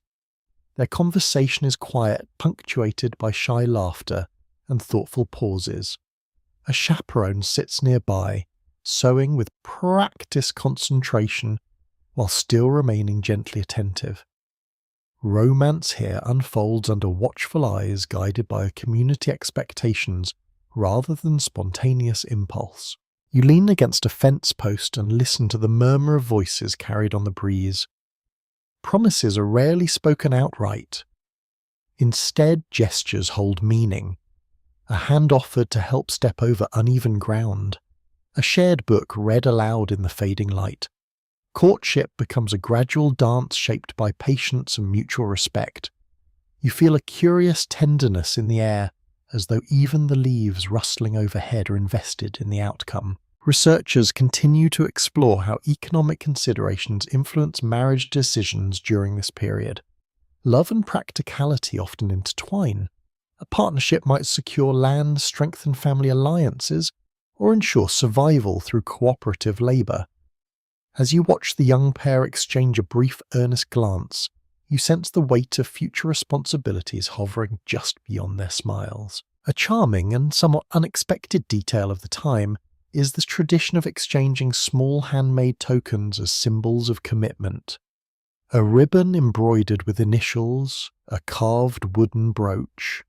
These objects carry emotional significance far beyond their simple appearance. You imagine fingers tracing such gifts in moments of doubt or longing, drawing comfort from their tangible presence. You move closer to a doorway where voices rise in animated discussion about wedding preparations. Inside, women gather around a table strewn with fabric and thread. Their laughter blends with the rhythmic snip of scissors. Planning a ceremony becomes a communal effort, each participant contributing skills or materials. The atmosphere feels both celebratory and industrious, reflecting the belief that marriage marks not only personal union but also social continuity. A widely recognized observation among social historians is the structured nature of household roles once a couple establishes a home. Responsibilities are often divided along gendered lines shaped by cultural tradition and practical necessity. You picture mornings filled with coordinated tasks, fields and workshops balanced by kitchens and cradles. The partnership functions as a carefully maintained system designed to withstand external pressures. Another intriguing custom involves the expectation that newlyweds begin married life with modest possessions, gradually building comfort through shared effort. You notice a small chest being carried into the yard, its surface polished by anticipation rather than age. Inside might lie linen stitched by hand utensils collected over months of preparation. Each item represents hope anchored in reality. You wander toward a garden gate and observe an older couple tending rows of vegetables together. Their movements are synchronized through years of experience. Few words are exchanged yet, understanding flows easily between them. This quiet companionship offers a glimpse of what sustained commitment can become. Love here matures into routine gestures, passing a tool, sharing a glance that speaks volumes. An accepted fact about social life in this century is the influence of community opinion on personal decisions. Neighbours offer advice freely, sometimes warmly, sometimes with unintended pressure. You overhear a discussion about suitable matches and family reputations. The tone is earnest rather than malicious. People believe they are safeguarding stability by guiding one another's choices. You pause beneath the shade of a broad tree and let the scene settle into memory. The soft rustle of skirts, the scent of freshly turned soil, the distant echo of a fiddle being tuned for an upcoming celebration. Relationships in this world are woven into daily routine with threads of expectation and affection. As the afternoon light deepens, you feel a gentle introspection rising within you. The rituals of courtship and marriage reveal how individuals navigate both emotion and obligation. In this era, private happiness often depends on public harmony. Yet within those boundaries, genuine tenderness finds room to grow. You take a slow breath and step back onto the path, aware that the day continues to unfold with new layers of understanding. Behind you, laughter fades into the rustling of leaves. Ahead, the road stretches onward, beneath a sky tinged with the first hints of evening, inviting you to explore how belief and tradition shape the next chapter of ordinary life in this enduring century. You continue along the quiet path, and as the afternoon light softens further, you begin to notice subtle signs that the day is approaching a different rhythm. Somewhere in the distance, a church bell rings with a calm, measured tone that seems to ripple across fields and fences alike. The sound is neither urgent nor mournful. It feels more like an invitation, a reminder that life in this century is guided not only by work and weather, but also by shared belief. You follow the direction of the bell until a small white meeting house comes into view, standing with simple dignity at the edge of a clearing. Wooden steps lead to a modest doorway framed by wildflowers that have grown untended yet graceful. The building seems almost to breathe with quiet anticipation. A generally accepted historical truth is that religious practice shapes the weekly and seasonal routines of many American communities during the 19th century. You sense this influence in the respectful silence of those who gather here. You pause near a hitching rail where horses stand patiently, their tails flicking at persistent flies. Families arrive in clusters dressed in their cleanest garments, faces composed with a mixture of solemnity and familiarity. Sunday services often provide rare opportunities for social interaction beyond immediate household circles. You notice how greetings are exchanged with warmth. Hands clasp, heads nod. Small smiles bridge the gap between private burdens and collective reassurance. Inside, the air carries the faint scent of polished wood and candle wax. Sunlight filters through narrow windows, casting soft geometric patterns across the floorboards. You slide into a pew and listen as voices around you settle into hushed conversation. The room feels both intimate and expansive, a space where personal reflection coexists with communal identity. Scholars continue to explore how religious gatherings reinforce moral frameworks as well as social cohesion. As the minister begins to speak, his words blend scripture with practical guidance about honesty, diligence, and compassion. You notice how listeners respond not with dramatic displays of emotion, but with thoughtful stillness. Faith here expresses itself through consistency rather than spectacle. A curious detail of the era is the tradition of singing hymns without instrumental accompaniment in smaller congregations. The first note rises tentatively, then strengthens as more voices join. Harmony emerges from imperfection. You feel the vibration of sound travel through wooden benches and into your chest. The melody lingers like a shared breath binding strangers into temporary unity. You glance toward a family seated nearby. A child leans sleepily against a parent's shoulder, lulled by the cadence of prayer. An older woman turns pages in a worn Bible, her fingers tracing familiar passages, as though greeting old friends. These quiet gestures reveal how belief integrates seamlessly into daily life, offering structure and comfort in equal measure. A widely recognized observation among historians is that religious observance often shapes concepts of time. The Sabbath stands apart from ordinary labor, creating a pause in the relentless cycle of tasks. You sense the relief this pause provides. Even those who approach faith with uncertainty seem to appreciate the opportunity for rest and reflection. Outside the meeting house, after the service concludes, conversation resumes with renewed energy. Neighbors discuss upcoming harvests, recent travels, and news from distant relatives. The atmosphere feels lighter, now infused with the satisfaction of having fulfilled both spiritual and social obligations. Children chase one another across the grass, while adults exchange recipes and practical advice. Another intriguing custom involves the sharing of communal meals following significant religious events.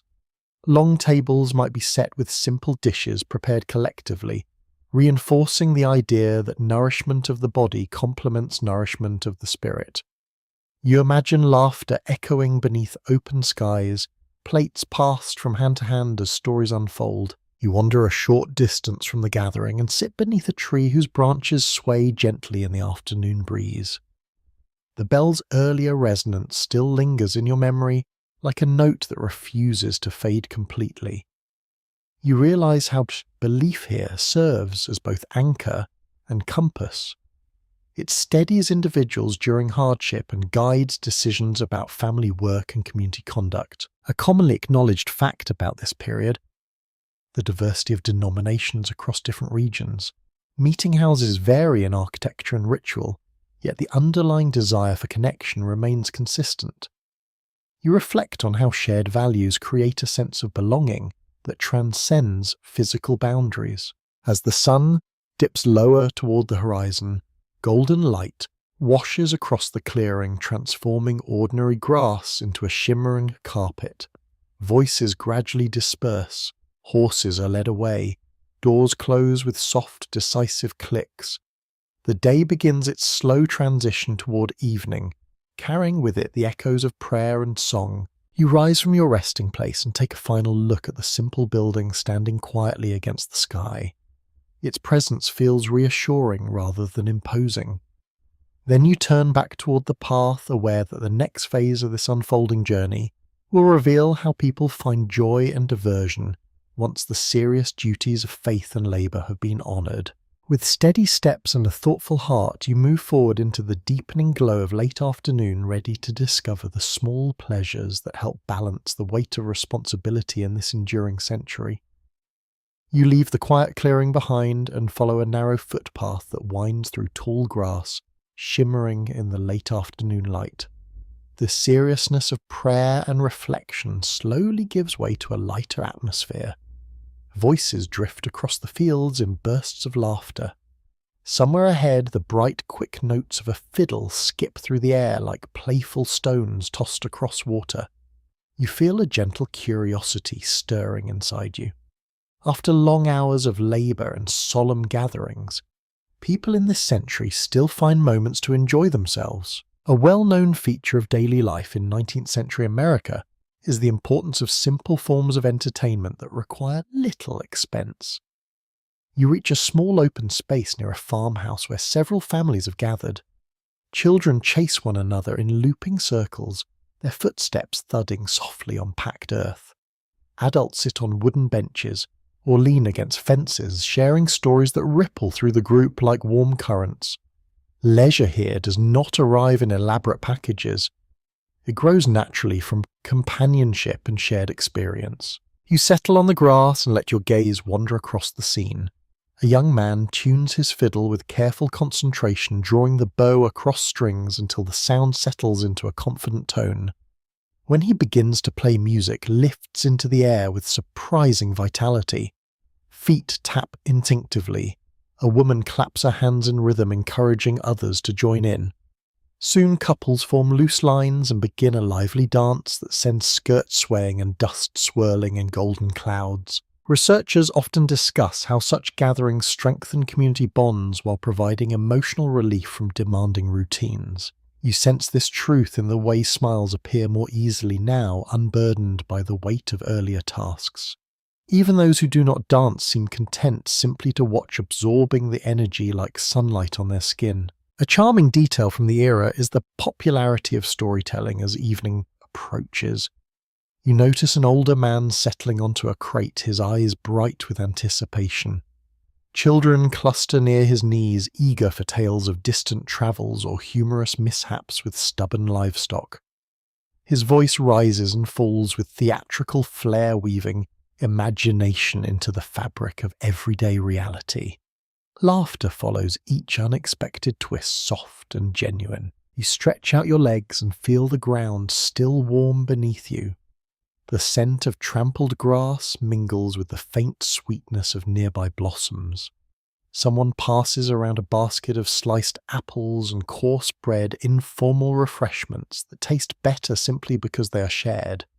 You realise how leisure here often blends seamlessly with sustenance and social exchange. A widely acknowledged observation among social historians is that reading aloud becomes a favoured pastime in households fortunate enough to possess books or newspapers. As twilight begins to hint at its arrival, you watch a woman unfold a printed sheet and gather listeners close. Her voice carries news of distant cities and unfamiliar inventions, sparking curiosity that travels far beyond the boundaries of this small gathering. Another intriguing habit involves the crafting of handmade games that test memory or agility. A group nearby organises a friendly contest of tossing small stones into a circle drawn in the dust. Cheers erupt when someone succeeds. Good-natured teasing follows when attempts go astray. These moments of playful competition reveal a human desire for amusement that transcends era or circumstance. You notice how the light gradually shifts, painting faces with deeper shadows and richer hues. The music slows into gentler melodies. Conversation takes on a more reflective tone. Some participants begin to speak of past celebrations, recalling details that shimmer like cherished heirlooms. Nostalgia here feels less like longing and more like gratitude for continuity. An established fact about this period is the absence of mechanical entertainment that would later dominate leisure time. Without glowing screens or recorded sound, people rely on creativity and presence to fill their evenings. You feel a quiet appreciation for this immediacy. Joy emerges from participation rather than observation.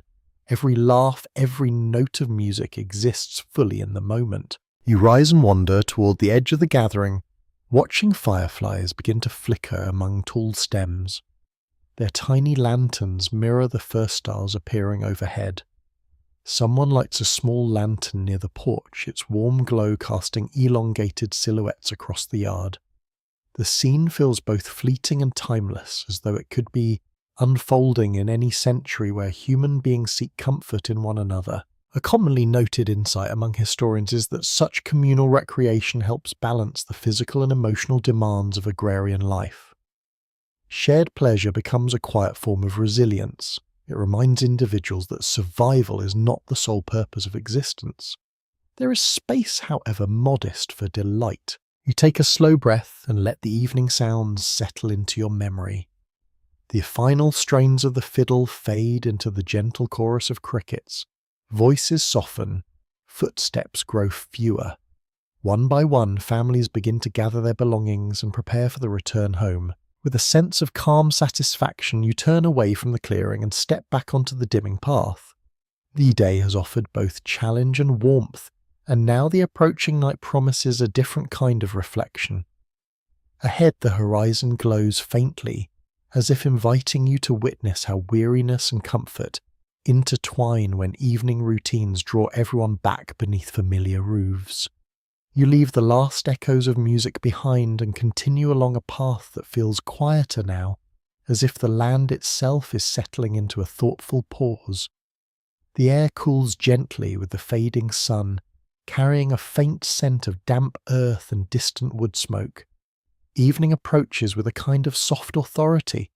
Colours deepen, shadows stretch longer across the ground.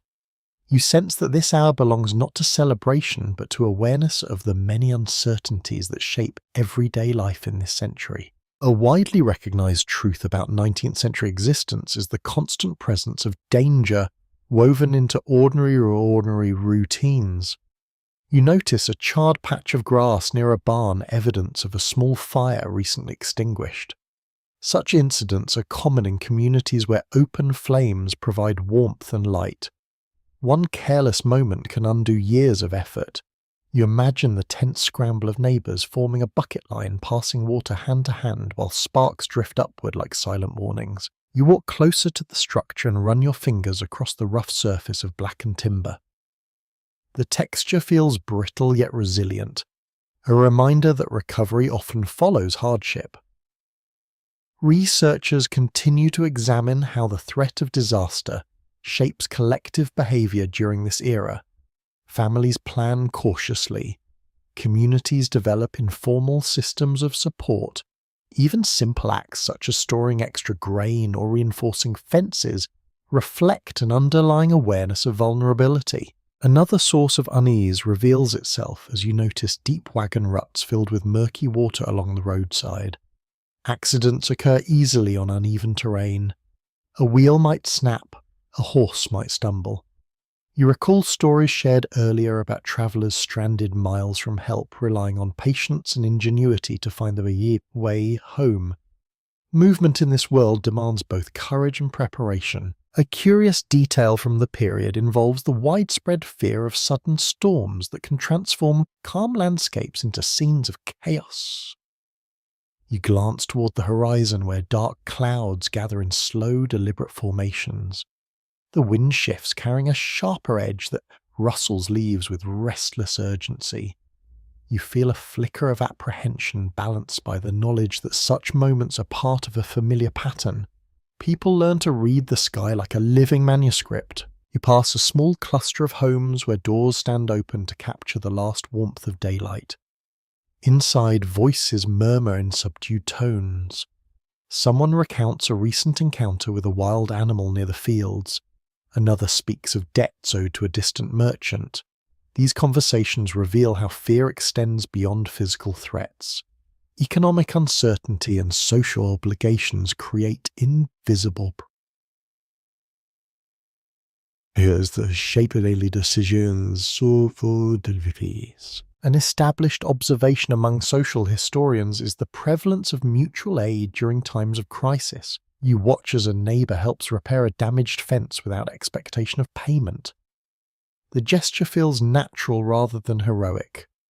In a world where challenges arise unpredictably, cooperation becomes a form of insurance against isolation. You continue along the path until you reach a clearing where wind moves freely across tall grass. Lightning flickers briefly within the distant clouds, illuminating the landscape in stark silver. The sight sends a shiver through you, both thrilling and sobering. Nature here commands respect. Its beauty often arrives intertwined with risk. Another intriguing habit emerges as you recall tales of travellers carrying small protective charms or tokens believed to ward off misfortune. These objects might hold religious significance or simply offer psychological comfort. You imagine fingers closing around such a talisman during moments of uncertainty, drawing strength from belief rather than evidence. A commonly acknowledged fact about this era is the limited availability of organised emergency services. When disaster strikes, individuals rely on immediate nickibers and personal resourcefulness. You sense how this reality fosters resilience while also deepening awareness of human fragility. Each day carries the potential for sudden change. As the first drops of rain begin to fall cool against your skin, you find shelter beneath a broad tree. The storm approaches with a low rolling rumble that vibrates through the ground. For a moment you listen to the rhythmic patter on leaves and feel strangely comforted. Danger and reassurance coexist here, shaping an emotional landscape as complex as the physical one. The shower passes as quickly as it arrived, leaving the air fresh and tinged with the scent of wet grass. Evening light returns in muted hues, softer, yet more profound. You step out from beneath the tree and continue onward, aware that fear, like joy, forms an essential thread in the tapestry of everyday life. With steady footsteps and a reflective heart, you move toward the glow of distant windows, ready to witness how people balance caution with hope as night draws closer across the enduring fields of this resilient century. You walk on through air still fragrant from the brief rain, your boots making soft impressions in the damp earth. The landscape seems calmer now, as though the storm has rinsed away some of the day's tension. Evening gathers in gentle layers of gold and grey. Smoke curls upward from chimneys in thin twisting ribbons, signalling that households are turning inward again. Yet as you approach the next row of dwellings, you notice differences that quietly reveal another truth about daily life in this century. A widely recognised aspect of 19th century society is the clear presence of social hierarchy expressed through material surroundings. One home stands larger than the others, its paint brighter, and its windows framed by neat shutters. Nearby, a smaller cabin leans slightly to one side, its roof patched with mismatched boards.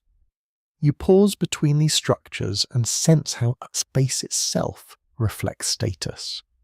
Comfort and hardship often exist side by side, separated by little more than a fence. You move toward the grander house and observe a servant carrying a tray across the porch with careful balance. Inside, polished furniture gleams beneath lamplight. The faint scent of imported tea drifts through the doorway, a luxury not easily obtained in more modest households. Historians continue to explore how access to wealth shapes daily routines, influencing everything from diet to leisure opportunities. You feel a quiet curiosity about how privilege alters the experience of time itself. Across the yard, children in worn clothing play near a stack of firewood, their laughter just as bright despite simpler surroundings. Their home may lack decorative touches, yet it radiates warmth that in other ways. A mother hums softly while preparing supper. A father returns from work with shoulders tired but eyes steady. You realise that resilience often flourishes where resources are scarce. An intriguing custom of the period involves the careful display of personal belongings to signal respectability. Even families with limited means polish their few treasured items until they shine. You notice a cracked mirror hung proudly beside a doorway, reflecting the last sliver of sunset like a small captured miracle. Such gestures reveal a desire for dignity that transcends economic boundaries. You wander along a lane where lanterns begin to flicker to life one by one. Their soft glow casts overlapping circles of light that seem to define invisible borders between households. A well-documented observation among social historians is that class distinctions influence patterns of social interaction. Invitations to dine or attend gatherings may depend on reputation as much as friendship. You overhear snippets of conversation hinting at aspirations and anxieties. Who will prosper? Who might struggle through the coming winter? Another subtle detail emerges as you watch a wealthy family's carriage roll past its wheels, moving smoothly over the recently dampened road. The passengers sit comfortably cushioned from the jolts that trouble simpler wagons. Yet even here expressions reveal concern rather than ease. Wealth offers protection from certain hardships, but not from uncertainty altogether. Crops can fail, markets can shift. Fortune remains a fragile companion. You pause near a well where neighbours from different backgrounds gather to draw water. For a brief moment, distinctions blur. Buckets fill at the same rate, muscles strain in similar patterns. Shared necessity fosters a quiet equality that official structures might overlook. You sense how community life contains both division and unity, often in delicate balance. A commonly acknowledged fact about this era is the growing influence of industrial change in urban centres, widening gaps between social classes. Although this rural setting feels removed from factories and crowded streets, echoes of transformation still reach here through trade goods and news. You imagine debates unfolding by lamplight about progress and tradition, each side convinced of its own wisdom. The sky deepens into shades of indigo as you continue your slow journey. Stars begin to appear like distant witnesses to human ambition and vulnerability alike. You feel a thoughtful stillness settle within you. Observing the contrast between comfort and scarcity invites reflection rather than judgment. Life here teaches that circumstances vary widely, yet the fundamental desire for security and belonging remains constant. You take a final glance back at the larger house glowing warmly in the twilight, then at the smaller cabin where laughter drifts through an open window. Both images linger in your mind, forming a quiet lesson about perspective. Status may shape experience, but it does not fully define the richness of daily life. With measured steps, you turn towards the path ahead, aware that evening is drawing nearer, and with it the rituals that guide people toward rest after another day shaped by effort, aspiration, and the subtle interplay of difference and connection. You continue along the dimming path, and the quiet you have come to appreciate begins to feel heavier now, as if the evening itself is holding its breath. The air cools further, carrying a faint metallic tang that you cannot immediately place. Somewhere in the distance, a lone voice calls out, not in greeting but in command. The sound changes the mood of the landscape in an instant. You sense that you are about to witness a reality of 19th century America that stands in sharp contrast to the routines you have followed throughout the day. As you approach a cluster of buildings set slightly apart from the others, you notice movement that feels deliberate yet constrained. Figures work in the fading light, their gestures efficient, but lacking the easy camaraderie you observed earlier among families in fields and towns. A widely recognized historical truth is that millions of people in this era live under the brutal institution of slavery, their daily lives governed not by personal choice, but by force and surveillance. The realization settles into your thoughts with quiet gravity. You stand at a respectful distance, watching as a group of men and women finish tasks assigned before nightfall. Tools are stacked carefully.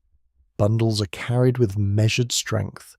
There is no open complaint, only a profound concentration shaped by necessity. Historians continue to examine how enslaved individuals maintained resilience and cultural identity despite systemic oppression. As you observe their steady movements, you sense an undercurrent of determination that cannot be easily erased. A poignant detail from this world is the creation of hidden spaces for emotional expression. Later in the evening, after official duties end, whispered songs might rise from darkened cabins.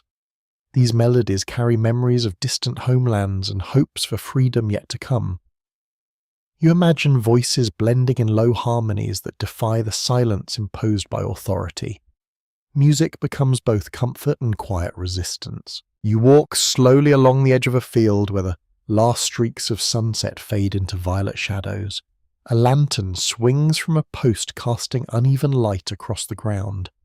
The glow reveals tired faces etched with stories rarely recorded in formal accounts. You feel a mixture of sorrow and respect as you realize how deeply inequality shapes the fabric of daily existence. Researchers continue to discuss the diverse strategies enslaved communities use to preserve family bonds under constant threat of separation. You notice a woman reaching briefly to squeeze a child's hand before they are called in different direction.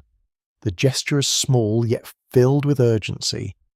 Love here must often be expressed in fleeting moments rather than sustained gestures. Another striking custom involves the use of coded language and spiritual symbolism to communicate aspirations for liberation.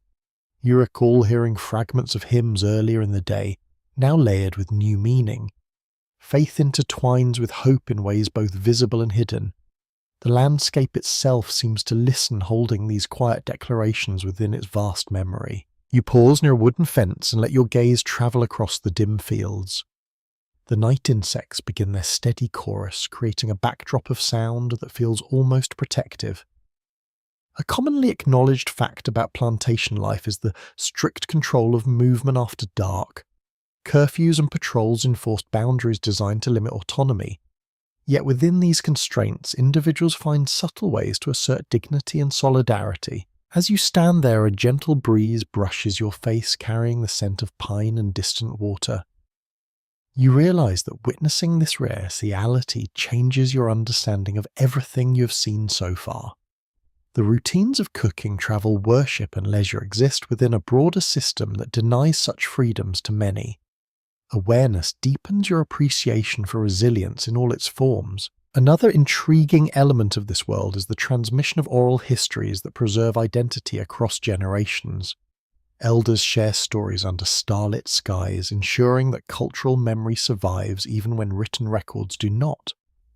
You imagine a circle of listeners absorbing wisdom like nourishment, each tale strengthening invisible roots. Gradually lanterns dim one by one as night takes hold. The figures you observe retreat indoors, their silhouettes dissolving into shadow. The stillness that follows feels solemn yet resolute. You sense that hope endures quietly like an ember waiting for the right moment to flare into flame. With a steady breath, you step back onto the main path, carrying the weight of what you've witnessed alongside the determination to continue learning. The journey through everyday life in this century now feels more complex, layered with truths that demand reflection as well as empathy. The road ahead glimmers faintly beneath the rising moon, inviting you onward into the next unfolding chapter of evening routines and the fragile comfort of homecoming.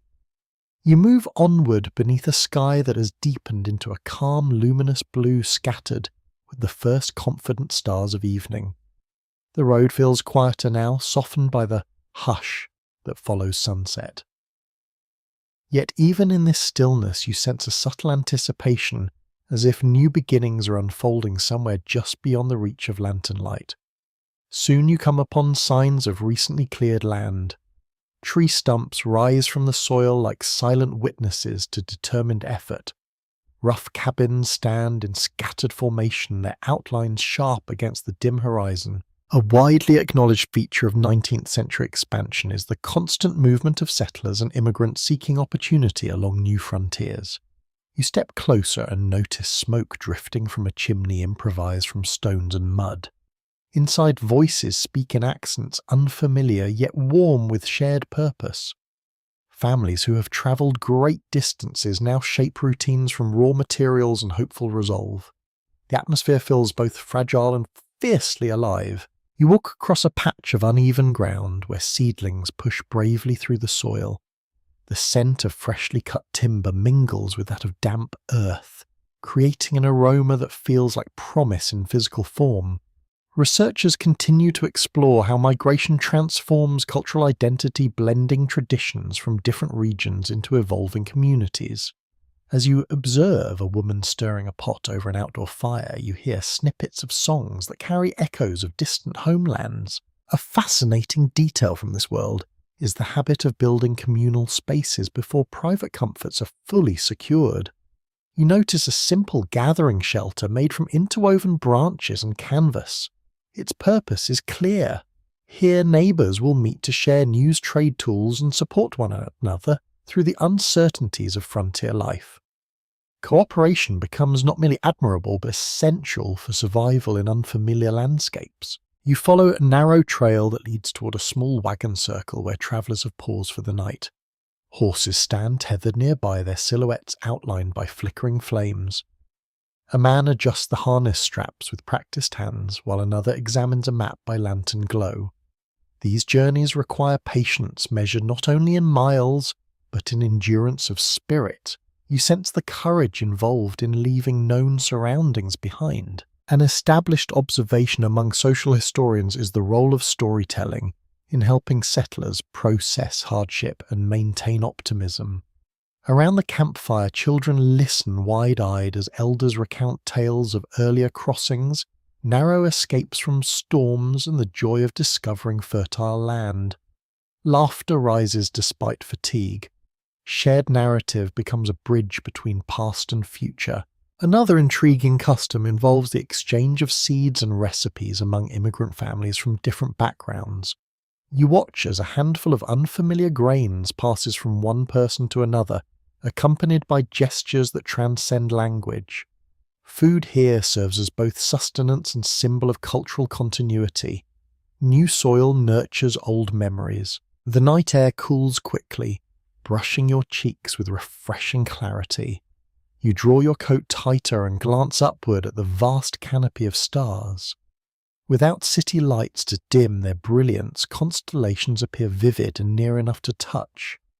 A commonly noted fact about frontier life is the reliance on natural navigation. Travellers learn to read the sky as carefully as they read maps, trusting celestial patterns to guide them across unknown terrain. You wander toward a half-finished cabin where tools lie scattered in the grass. The structure stands as evidence of ambition in progress. Walls still require ceiling. A roof awaits completion. Yet inside a small bed has already been arranged, layered with quilts stitched from scraps of fabric. Comfort grows gradually piece by piece alongside hope. Nearby, a group of settlers gather around a crude table to plan the next day's work. Their conversation carries a mixture of excitement and apprehension. Clearing more land, digging a well, establishing trade routes with distant towns, each decision shapes not only personal fortunes but the character of a developing region. You sense how frontier routines blend improvisation with perseverance. Another subtle habit emerges as you observe people marking boundaries with stones or wooden posts. Property lines here feel less like legal abstractions and more like declarations of intent. To claim space is to imagine a future. To cultivate ground is to invest belief in tomorrow's harvest. You pause at the edge of the campfire circle and let its warmth seep into your hands. Sparks drift upward like tiny messengers carrying stories into the night. Around you, voices gradually soften as weariness takes hold. Children curl beside parents, tools are set aside with quiet finality. The frontier day ends not with certainty, but with determination to begin again. With a thoughtful breath, you turn back toward the main road, aware that this glimpse of immigrant and settler life has added another layer to your understanding of ordinary routines in this vast evolving century. The path ahead glows faintly in moonlight, guiding you onwards toward the comforts and reflections that accompany the closing hours of another remarkable day. You leave the flickering campfire behind and follow the familiar path towards settled homes, the moon now rising higher, with a calm silver glow. The night feels gentle rather than foreboding. Crickets sing in patient unison, and the cool air carries the comforting scent of supper, drifting from open doorways. After a day filled with labour travel and reflection, evening routines begin to gather everyone back into the shelter of their own spaces. You sense the quiet satisfaction that accompanies returning home with tasks completed and stories to share. A commonly accepted aspect of 19th century daily life is the importance of the evening meal as both nourishment and reunion. You step onto a small porch where lamplight spills outward like a warm invitation. Inside, a wooden table is set with simple crockery and a pot releasing gentle curls of steam. Faces glow softly in the flicker of flame. The atmosphere feels intimate, almost sacred in its ordinariness. You take a seat and notice how fatigue shapes every movement. Hands reach for bread with deliberate care. Shoulders relax as conversation replaces the steady demands of physical effort. The meal itself is modest. Perhaps a stew of root vegetables and bits of preserved meat. perhaps slices of coarse loaf accompanied by fresh milk drawn that very afternoon. Yet the taste carries a depth that comes from hunger earned honestly through the day's exertion. Researchers continue to explore how shared suppers reinforce emotional resilience within households. As you listen to voices recount small triumphs and minor mishaps, you sense the healing power of storytelling. Someone describes repairing a broken fence, another laughs about a stubborn mule that refused to budge. These narratives weave connection between individuals who may have spent hours working apart. A charming detail from this era is the custom of reading aloud by lamplight once plates are cleared. You watch as a worn book is opened carefully, its pages turning with soft rustles that blend into the evening's quiet symphony. Words travel across the room in a steady, soothing cadence, drawing listeners into imagined worlds beyond the boundaries of their daily routines. Literature becomes both entertainment and gentle education. You sip from a cup of warm cider and feel the last tension drain from your muscles. Outside wind brushes lightly against the walls, a reminder that comfort indoors depends on vigilance and preparation. A widely acknowledged fact about life in this century is the necessity of conserving fuel for long nights ahead. Lamps are trimmed, fires are banked to maintain embers without wasting precious wood. Another intriguing habit reveals itself as family members take turns mending clothing or tools while conversation continues. Needles flash in lamplight. Leather straps are stitched with patient focus. These tasks feel less burdensome now that they unfold within the circle of companionship. Work and rest intermingle until distinctions blur. You lean back slightly and observe how children grow drowsy beneath the steady rhythm of voices. One rests a head on folded arms. Another traces patterns as spilled flour left from supper preparations. The scene carries a quiet tenderness. Evening offers space for vulnerability after the stoic determination of daylight hours. An established observation among social historians is that nightly routines provide psychological closure to demanding days. By gathering together, families reaffirm bonds that might otherwise weaken under the strain of constant labour. You feel this reassurance as clearly as the warmth radiating from the hearth. It is a subtle yet powerful force. You step outside for a moment to breathe in the cool night air. Stars shimmer above like scattered lanterns guiding travellers across unseen paths. The town lies hushed now, its earlier bustle replaced by stillness broken only by distant murmurs and the occasional bark of a watchful dog. You sense the world slowing, preparing for the final descent into sleep. Returning indoors, you notice someone spreading quilts across a narrow bed. Another checks the latch on the door with habitual care. Security remains a quiet priority even during moments of calm. You help clear the last utensils from the table, stacking them neatly for washing at dawn. The act feels symbolic, marking the completion of yet another cycle. With a soft yawn, you realize how deeply weariness has settled into your bones. The journey through this day has revealed countless textures of existence. Now it draws you gently toward rest. You move closer to the hearth, letting its fading glow paint shifting shadows on the walls. Voices lower to whispers. Footsteps soften. The house begins to feel like a sanctuary carved from darkness and light. As you prepare to settle in for the night, a sense of gratitude lingers. Despite uncertainty and effort, there is comfort in routine. There is peace in shared meals and quiet companionship. These small anchors hold steady even as the wider world continues its restless transformation. With measured breaths and a heart attuned to the rhythm of evening, you follow the others toward their beds, ready to witness how nightfall completes the long, gentle arc of daily life in this enduring century. You step quietly into the final stretch of night, guided by the faint glow of embers and the distant shimmer of starlight beyond the window. The house has settled into a calm, almost breathing stillness. Boards creak softly as they release the warmth gathered during the day. Outside, wind drifts through trees with a hushed sigh, as if the land itself is exhaling after long hours of sun and toil. You sense that this moment belongs to reflection more than action. A widely understood aspect of 19th century routine is the reliance on early sleep shaped by limited artificial lighting. You sit on the edge of a narrow bed layered with the quilts that hold both warmth and memory. The fabric smells faintly of soap smoke and lavender. It feels reassuringly solid beneath your fingers. Rest here is not indulgence but necessity. Tomorrow's strength depends on tonight's surrender to quiet. You remove your boots and feel the cool floor press gently against tired soles. Muscles ache with the satisfying weight of effort. As you lie back, the ceiling above appears as a shifting landscape of shadow and soft firelight. Scholars continue to examine how sleep patterns in this era often follow segmented rhythms with brief waking intervals during the night, considered natural rather than disruptive. You imagine others stirring in nearby rooms, checking embers or whispering brief thoughts, before drifting once more into dreams. A curious custom from the period involves placing heated stones wrapped in cloth at the foot of the bed to ward off winter's chill. You picture hands carefully arranging such comforts before extinguishing the last candle.